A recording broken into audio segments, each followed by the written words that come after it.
I moved to San Francisco in 1986, and a month later I tested positive. So for me, San Francisco and AIDS are inextricably linked. They're one and the same.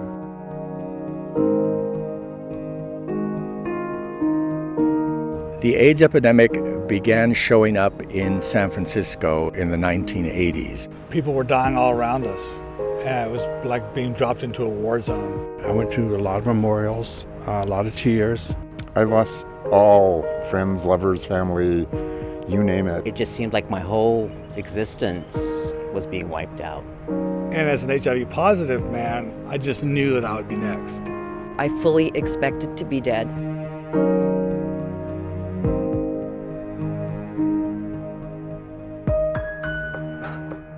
In 1996, protease inhibitors came along and changed the game.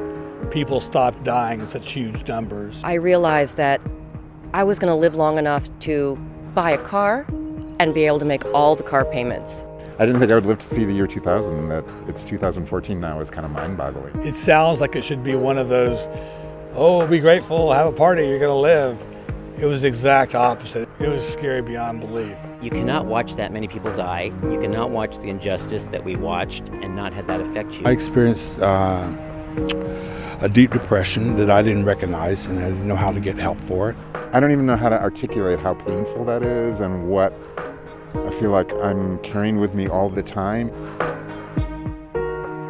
Once the worst of AIDS was over, things subsided, people were moving on with their lives. Though that moving on was difficult for a lot of us. AIDS survivor syndrome is a continuing sense of being caught in the death horizon. 46 to 48% of us deal with depression, suicidal thoughts and tendencies, Anxiety, lack of future orientation, not being able to imagine being an old person. The cause of AIDS survivor syndrome is multifaceted. It is physical, because of the chemicals that are in my body. It is psychological because of mourning and loss and what I've gone through emotionally. And it is environmental. I feel that my experience is being erased from the public record within my own lifetime. It would be wrong for me to talk about how sad and how tragic and how just, confusing it was without talking about how beautifully people came together and took care of each other and formed a community that was very strong and resilient. we showed the world how to handle AIDS. How do we treat AIDS patients? AIDS couldn't have happened to a better city. We were the city with the heart. I certainly honor all of the organizations that are still trying to do work with people with HIV and AIDS.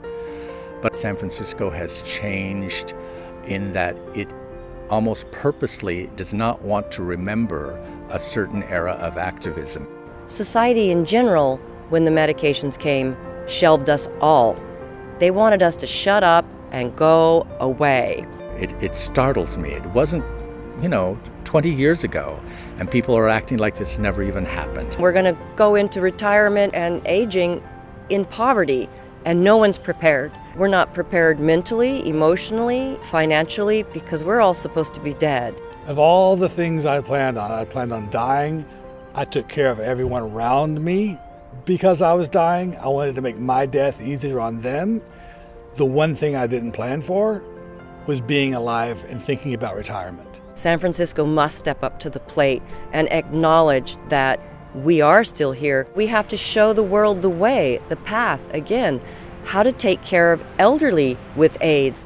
Whatever we didn't get right in the first part of the epidemic, we can get that right this time. I am taking all of the knowledge and using that to try to recreate community, rebuild my life, and I'm starting to envision a future that I never dreamed of.